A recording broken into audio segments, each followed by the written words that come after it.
जय हिंद दोस्तों। सैनिकों के लिए 7 घोषणा, चुनावी घोषणा 2024 में ये बड़े मुद्दे बनेंगे, क्योंकि अभी सबको पता चल गया है कि इन मुद्दों का यानी सैनिकों के मुद्दों के जो भी हैं उनका राष्ट्रीयकरण हो गया और राष्ट्रीयकरण से राजनीतिकरण होना बाकी है। जैसा कि सबसे पहले कौन कौन से मुद्दे इनके ऊपर क्या हुआ है, और मुद्दे हैं सबसे पहले कि पूर्ण आरोपी, आपको पूरी आरोपी, अभी अधूरी आरोपी है वो नहीं मिलेगी, और जितनी विसंगतियां हैं वो मैं दूर करूंगा। आपको बराबर एमएसपी दिलाऊंगा, आपको रोजगार दिलाऊंगा डीजीआर से, आपके रोजगार में रिजर्वेशन दिलाऊंगा, आपको एमएससीपी का लाभ 2006 से पहले वालों को दिलाऊंगा, वीरांगना को पेंशन दिलाऊंगा, रिजर्विस्ट को पेंशन दिलाऊंगा।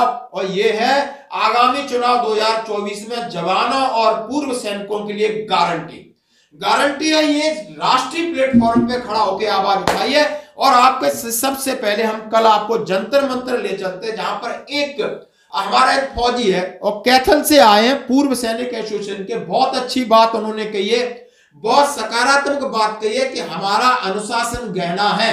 यदि आज हम रेलवे ट्रैक पे बैठे हैं तो ये सरकार बिठा रही है, यदि आज हम सड़कों पर बैठे हैं तो सरकार हमें बिठा रही है, यदि आज हमारी बात ये सुन ले, मानने के लिए मैंने कुछ नहीं मांगा, यदि हमारी बात सुन ले तो ये सारी चीजें यहीं खत्म हो जाएंगी, बंद हो जाएंगी। और ये वीडियो आप जंतर मंतर से आप देखते हो। आज पूर्व सैनिक वेलफेयर एसोसिएशन कैथल से आज यहाँ पर हम आए हैं और आगे बात रही आपकी, जिस प्रकार से आपने कहा कि कब तक रहेंगे, कब तक ये है, जब तक ये सरकार अपनी जिद को नहीं तोड़ती।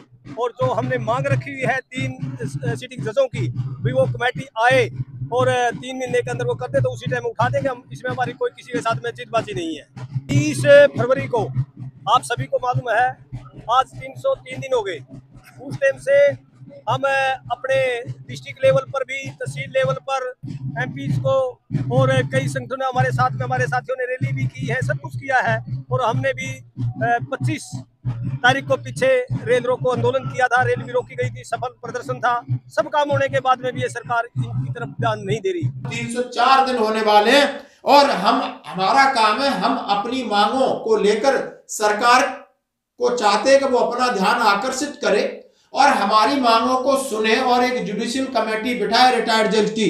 और हम कोई बात नहीं कहते। उन्होंने ये बोला कि माना कि 25 नवंबर को ट्रेलर था, यदि सरकार ये सोचती है कि हम डर गए तो ये उसकी गलतफहमी है। यदि हम गोलियों से नहीं डरे, गोलियों की बौछार से नहीं डरी है, इस मातृभूमि की रक्षा के लिए हमारे सैनिकों, कितने सैकड़ों सैनिक ने अपनी जान कुर्बान कर दी, किन गोलियों से नहीं हम डरने वाले, न हम गोलियों से डरने वाले, न हम धमकियों से डरने वाले। हमने रेल भी रोका तो अनुशासन तरीके से रोका, यानी वहां भी हमने कोई जन की क्षति या धन की क्षति नहीं होने दी। और वहां पर हमें आश्वासन दिया, वहां के ब्यूरोक्रेट्स ने हमें पंजाब राज्यपाल से मीटिंग कराई, राज्यपाल ने 4 तारीख को माननीय रक्षा मंत्री प्रधानमंत्री को ज्ञापन दे दिया। और लगातार हम ईमेल कर रहे हैं, सिग्नल दे रहे हैं, लेकिन उनकी तरफ से फर्दर मीटिंग क्या होनी है, क्या वहां से जवाब आए, उसके लिए हमें कोई अवगत नहीं करा गया। सरकार हमें मजबूर कर रही कि हम 1 तारीख को यानी 1 जनवरी को हम बड़ा ट्रेलर दिखाएं। हमने कहा ये काला दिन तो होगा ही, लेकिन हम 11 जगह रेल रोको आंदोलन का बिल्कुल लेके जाएंगे। सरकार को जो करना है करे, यानी सरकार हमें जेल में डाले, सरकार हमारे ऊपर डंडे पर बरसाए, वो सरकार की मर्जी है।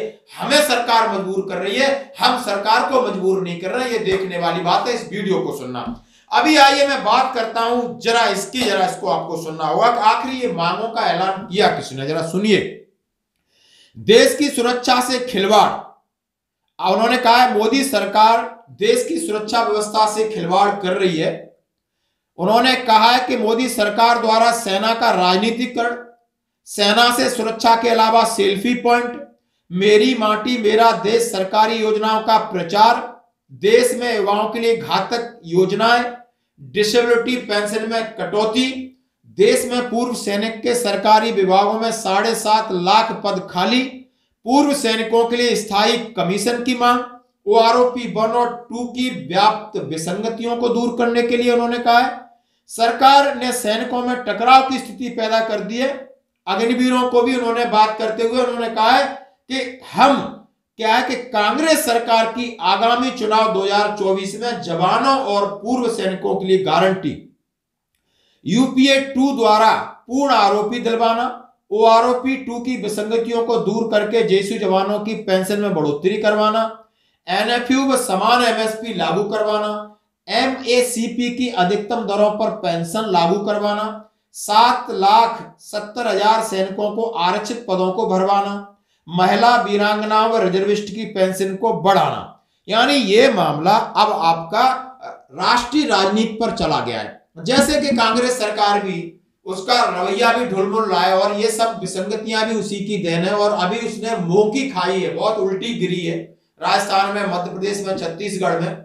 और यहां पर ये इस मुद्दों को धीरे धीरे निकाल रहे थे, निकालू नहीं निकालू, यानी फौज के उनके कर्नल चौधरी साहब तो निकाल रहे थे, लेकिन उनके जो नेता है वो तवज्जो बिल्कुल नहीं दे रहे थे। उनको तवज्जो दूसरी चीजों पर थी, लेकिन उनका तवज्जो धरा का धरा रह गया। उनकी राजनीति भी बिल्कुल फिसड्डी साबित हुई। अब उनको पूरा जोर दिया है कि 2024 में इन मुद्दों को लेकर हम पूरी गारंटी देते हैं कि देश के सामने जाएंगे, देश के युवाओं के साथ जाएंगे, अग्निवीर के लिए जाएंगे, वन रैंक वन पेंशन सैनिकों को हम पूरा जागृत करते हैं और सैनिकों के लिए वादा करते हैं कि हम ये मुद्दे पूरे कराएंगे। यानी देर आए दुरुस्त आए, अब इनको जागा है। लेकिन इससे ये फायदा है कि हमें ताकत मिली है, यानी हमारा जो मुहिम चल रहा है हम चलाते रहेंगे, हम किसी के बहकावे में नहीं आ रहे। हम बिल्कुल समर्थन करेंगे किसी भी पार्टी का, राजनीतिकरण होना करेंगे, लेकिन आपको खुलकर हमारे साथ आना होगा।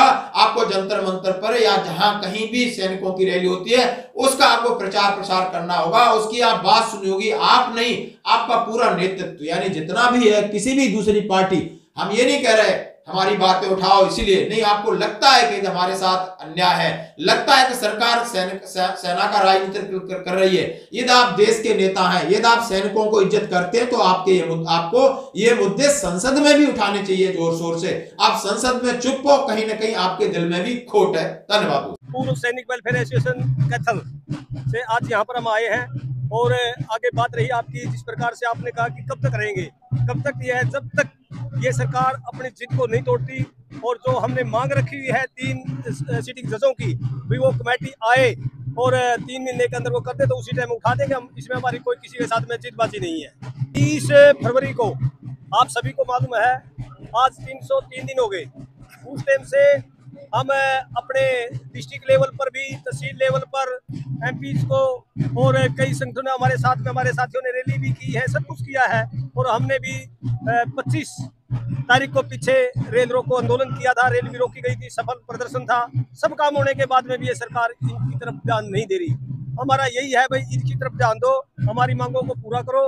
हमें किसी के साथ में कोई बैर विरोध नहीं है। हम सैनिक हैं, हम सैनिक है ना, जो हम देश के लिए भर्ती होते हैं, अपने देश के लिए अपनी जान देते हैं, वहाँ पर अपनी जान निछावर करते हैं, शहीद होते हैं। लेकिन एक सैनिक का काम सड़कों पर आना नहीं है।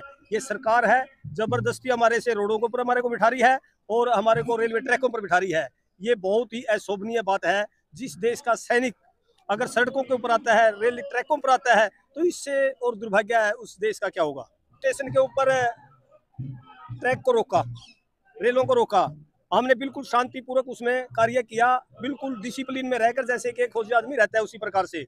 और हमने वहाँ पर जो वहाँ के डीजीपी थे और वहाँ की डीसी मैडम थी पटियाला की, उन्होंने हमारे जो साथी थे, हमारे जो सीनियर साथी थे, हमारे अगू थे, उनको ये कहा भी हम आपको राज्यपाल से मिला देंगे, राज्यपाल आपके बारे में बात करेंगे।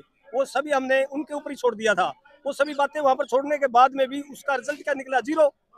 तो बिल्कुल सही बात है भाई। उस टाइम ये ट्रेलर है तब, वो जो 25 जनवरी उसका 25 का था अपना क्या नाम है, नवंबर का, वो एक ट्रेलर था। और अब ये सरकार पूरी फिल्म देखना चाहती है तो 1 जनवरी को ये सैनिक पीछे नहीं हटेंगे, न कभी अपने बॉर्डरों से पीछे हटे, गोली खाई है लेकिन पीछे नहीं हटे। तो उसी प्रकार से अभी 1 जनवरी को भी इसी प्रकार से हम पीछे नहीं हटेंगे, चाहे हमारे ऊपर गोली चलो, चाहे लाठी बरसो, चाहे डंडा बरसो, चाहे पत्थर बरसो, कुछ भी बरसो, हम पीछे नहीं हटेंगे।